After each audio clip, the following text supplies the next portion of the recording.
Support comes from St. Louis Public Library Foundation, helping the library serve children and their families with programs and services needed to become lifelong readers. More information about the foundation is at slpl.org. This is St. Louis on the Air from St. Louis Public Radio. I'm Elaine Cha.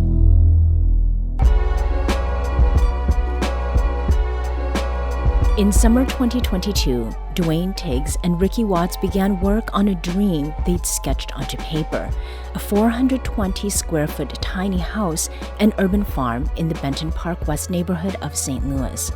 But wasn't visible in their sketch was the reclaimed materials they intended to use.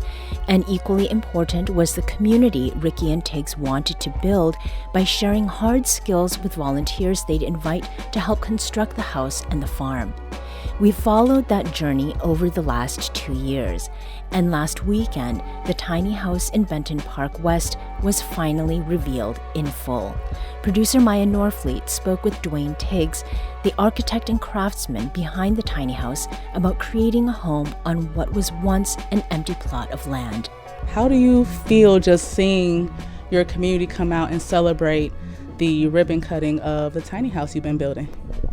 It's really exciting. That's what the project was for, was to build community. So it's really cool to see them come around today and over the last 2 years just showing up and showing out. So it's like, been really heartwarming and fulfilling. When it comes to when you've been on the show before talking about the build, talking about the process of it all, what's been the most surprising thing for you? Because you are an architect, so that part is some of the things that people are like, wow, you did this? And you're like, yeah, I went to school for this. But what was the thing that was eye-opening for you during the 2 years of not just the building of the house, but also building community and literally building with your community?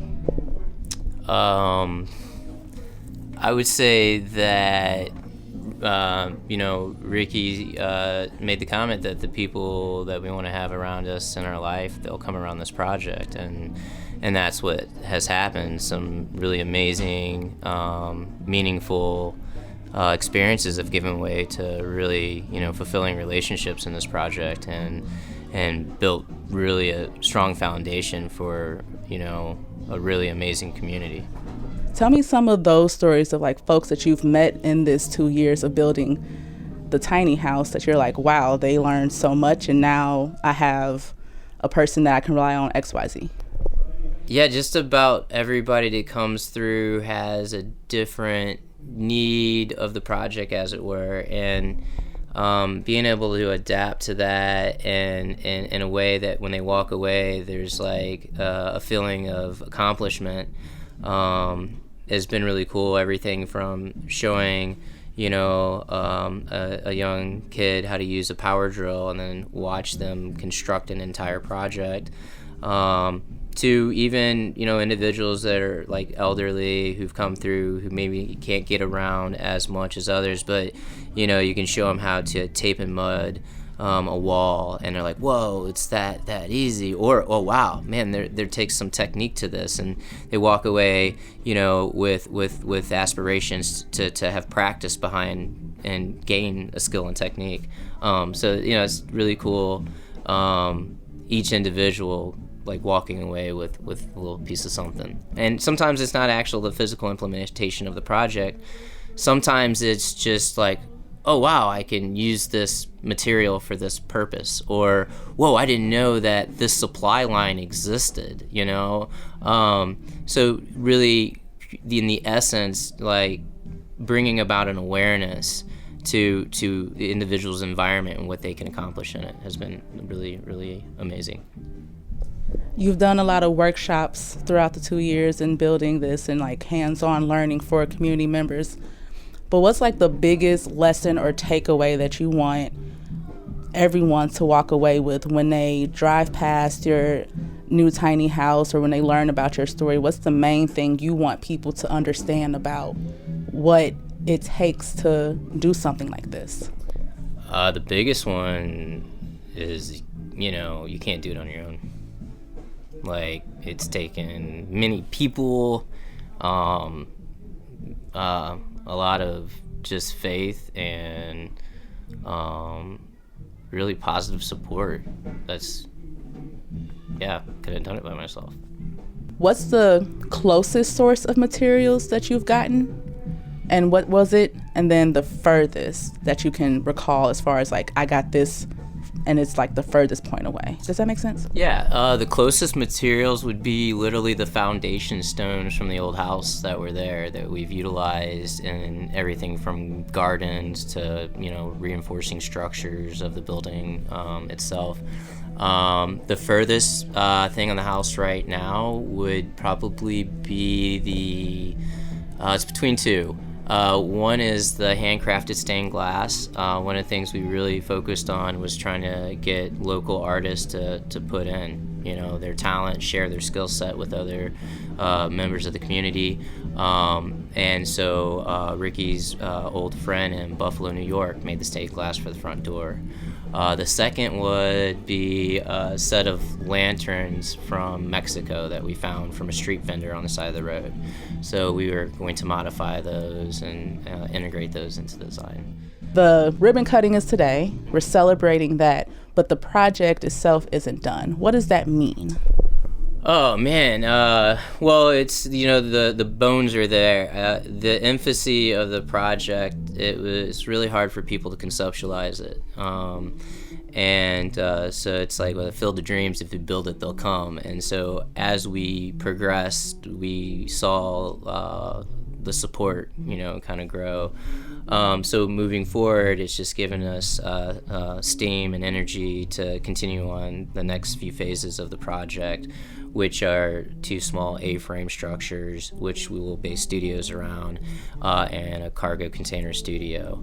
That and alongside of kind of investing into our neighborhood, our block immediately, we're trying to expand all of our programs from permaculture, implementation and green space remediation to actual construction and building of habitable spaces. This house is a home, but is it also like a testimony to a certain answer, or is it like a piece of art? Like, what else does this house symbolize to you? Yeah, it's a point of convergence for many aspects of my life, from practicing my own skill set, challenging new skill sets, integrating with other individuals, creating a cohort of individuals and learning how to meet them on their levels as well as they meet me on mine to bring this project into fruition. I don't know. It's just it's exactly what it needs to be for me in my life, and I hope it inspires other people to take the initiative to build their dream. Really, it's like building a dream. It's building a house. It's building community. It's building an art piece. It's just the confluence of everything in my life coming to a culmination. What else do you want people to just know or understand about either the process or the home itself, or anything you want to say about the tiny house? I think that anyone who has an idea of being self-sustaining, regenerative, sovereignty, who truly still believes in community and clanship, as it were, going after your dream and embodying it and being really honest and genuine in your position, there's not really a lot that can keep you from it. That was Dwayne Tiggs, also known as Tiggs, in conversation with producer Maya Norfleet at the block party and ribbon cutting of the tiny house of Benton Park West just this Sunday. Here with me in studio is the other half of the duo that has been behind the tiny house building effort. Rikki Watts is the gardener of the tiny house of Benton Park West project and Tiggs' partner. Rikki, welcome back to the program and congratulations. Thank you. Thank you so much for having me. So our listeners first met you and your partner, Dwayne Tiggs, back in December of 2022, and that was just a handful of months after you broke ground. So now we're at the end of October 2024, and there's a beautiful home. Tell us what this home looks like from your perspective. I think that's a really fun question because I think Tiggs and I could always see it from the beginning. And it was great giving tours at the very beginning when it was just a vacant lot and saying, oh, this is where the house is going to go, and this is where the grape garden's going to be, and this is where the greenhouse will be, and we'll have this here and that there. And we're just pointing at piles of rocks and things in the house. So it's great that now everybody can see the house that's there and all the love that went into it. Yeah. So one of the things that Tiggs mentioned was where the materials came from.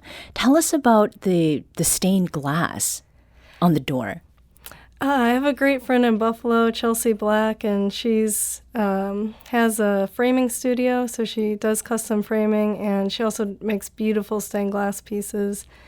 And when Tiggs designed the front door, it was just obvious from the beginning that she needed to make a piece for it.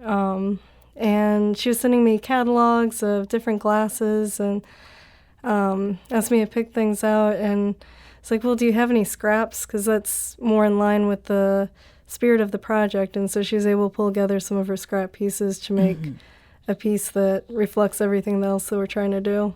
And the colors there in the glass, what are those colors and what do they mean? Well, the whole design is kind of a tree. Tiggs used scrap wood from a close friend, Newell, his table. He has this walnut table, and he used scrap wood to kind of build the trunk of the tree. And then, so there's a lot of green and some blues and yellows in there, so kind of have a nice tree on the front. Yeah. And there's also mosaic as well, right? Tell us about that. Right. So on the front of the house, on the left half, there's two huge mosaics, and the bottom half was really fun. All the material is granite that we found in the dumpster, and we had a 2-day studio where we just invited a lot of people to come out, and our artist friend Lou Ray, who's a mosaicist, she came and helped us lead this workshop where we taught people how to break up granite and cut stone and lay the pieces out. And it was so fun. The studio was only scheduled for like 4 hours, but people just stayed all afternoon because it was just so nice to be able to create and make this beautiful work of art. And it's something that everyone can see because it's on the outside of the house. And from what I understand, Lou Ray, actually, the person, Lou Ray Waldemer, created the mosaic that is on the house front. And Lou Ray talked with producer Maya Norfleet about how they got involved with the Tiny House project and what it was like to participate in the build. I found out about the tiny house because of a youth build day that my partner brought me to, and we actually came late. We stayed after and just started talking to Tiggs and Rikki, and we were like, this is so cool. I've always wanted to do this. I've always wanted to meet people who are doing this. And then we just started coming over, and we were like, yeah, we'll rake some gravel. Yeah, we'll dig some holes. Sure, I've never used this tool, but I'll learn. I'm down. And it just continued to grow, and it's really honestly kind of addicting to feel that instant satisfaction, and you're learning, you're doing it with community and not a lot of pressure, but there's still feedback for you to actually get skilled with these things. And then when Tiggs asked if I wanted to do a mosaic, I was like, yes. And so reclaiming those materials, seeing all of this granite that gets mined out of the earth, it's insane, the actual process. There's whole buildings downtown made out of granite, which is insane. So to take little pieces of that and make this glamorous, gorgeous thing out of something that was going to be thrown away, put in a landfill, that's crazy. So definitely huge yes. And then all this community came out, people learned how to do it, they were really inspired, and it just keeps inspiring people, and it's just great. And that was Lou Ray Waldemer, ceramicist and one of the many folks who've learned new skills from and put some elbow grease into the tiny house of Benton Park West. Another thing that you and Tiggs had set out to do was, to make sure that you were teaching folks not only to build things generally, but perhaps to build their own homes as well. And someone else Maya got to talk with is a woman named Maria Almeida, who got her first experiences with building a home by practicing on yours. And she actually has said that she is interested in building a tiny home herself. I mean, how does it feel to know that the work that you and Tiggs have done is inspiring that kind of future building? Yeah, it's wonderful. I mean, that's a huge part of the project. And not everyone can go out and build their own home. But just to be able to challenge the mindset of you don't have to go to Home Depot for everything that you need. You probably have something that can be modified, or something that's lying around that you can use. So yeah, it's wonderful that people are thinking like, wow, I actually can do this, and breaking down what is possible. Mm-hmm. And speaking of modification, there was a conversation that you had with Maya about where some of the brick came from. And you had said that the bricks that make up the outside wall of the house came from Harold's chimney.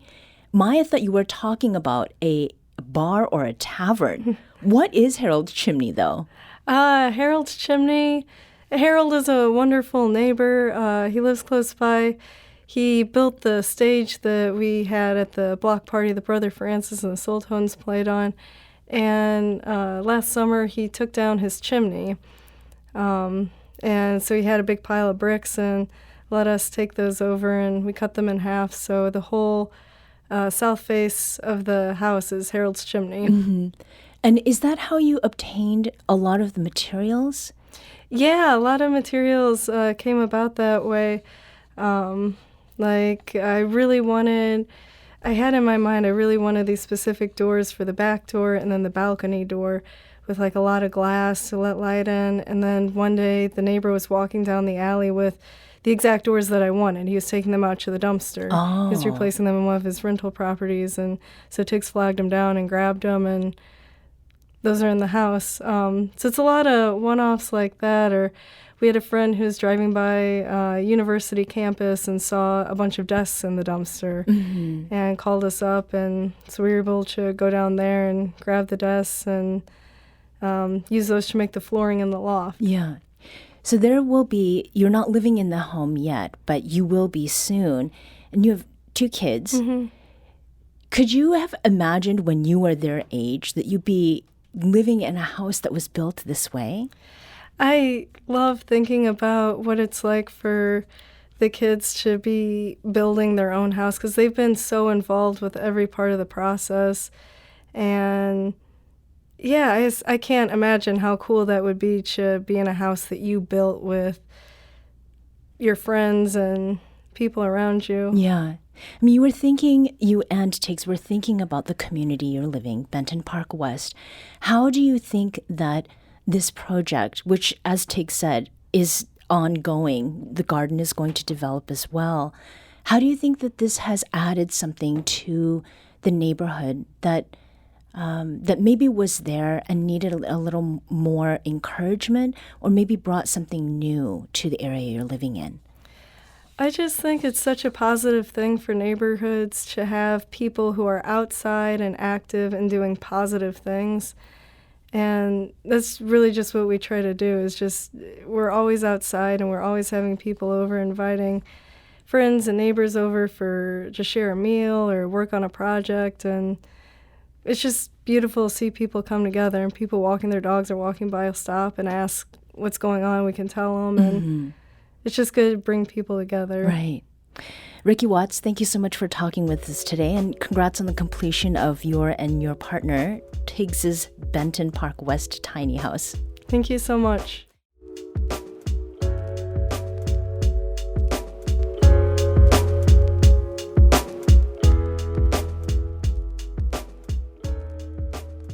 This episode was produced by Maya Norfleet. Our audio engineer is Aaron Dorr.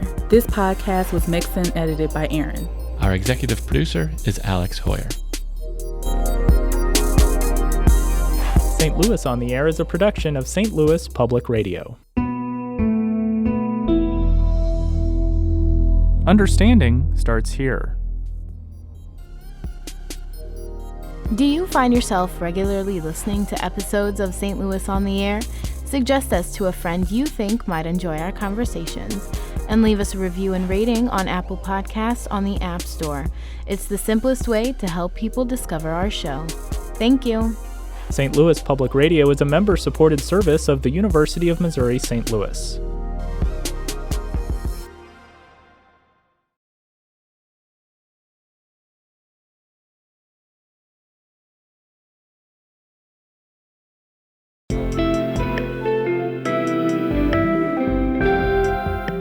The Gateway brings you the day's news each weekday from around the St. Louis region and the state capitals in Jefferson City. Our schools are accredited. We don't need this bill. And Springfield. How many more years must pass before lawmakers see time is of the essence? I'm Abby Larico. Join me each weekday for The Gateway on the STLPR app or wherever you get podcasts.